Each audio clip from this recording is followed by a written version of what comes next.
I want to share with you my thinking about the differences between palliative care and the Dying at Home program. I speak as a doctor with very many years of practice in the specialty of palliative care that I love, and also as the director, co-founder with my husband Jared of our Dying at Home program beginning in 1980. These two disciplines are very different, but share a common noble goal of providing comfort and a good death for all patients. Consider Jared's statement: the dying time of life is not a medical illness, but a social event.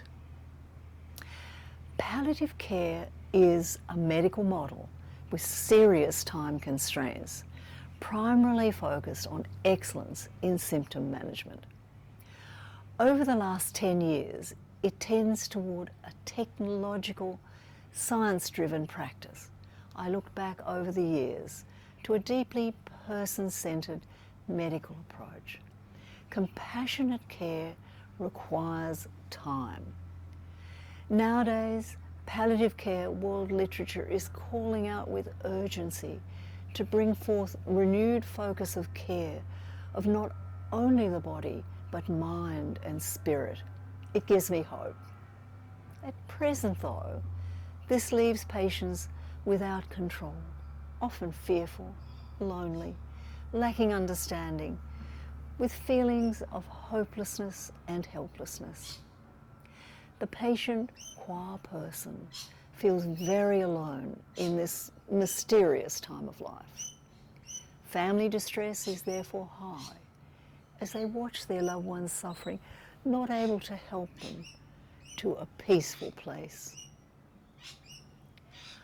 On the other hand, Dying at Home program is about empowering and enabling the family caregiver to care for their dying loved one at home and to embrace help from their family, friends and neighbours.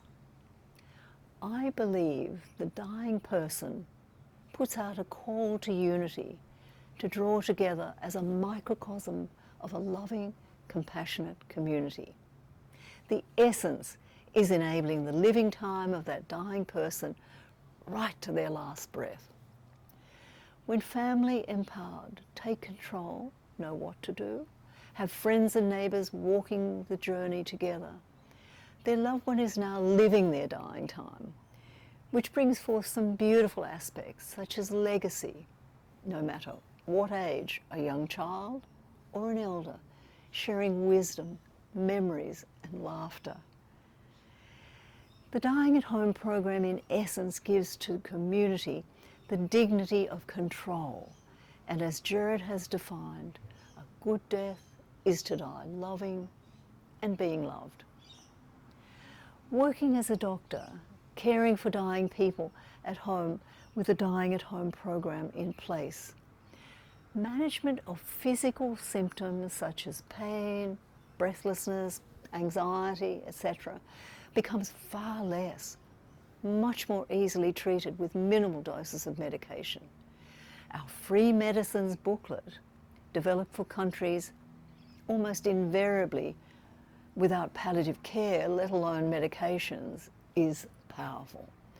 Just think how enriching this is when a family member can relieve symptoms. A little story to highlight. Maria's 90-year-old mother, who had pancreatic cancer, became very sick, and so Maria, her husband and 3 children brought her into their home. Maria grasped the program, and her mother died in her arms, a peaceful, essentially symptom-free death, connected to her God and sacraments.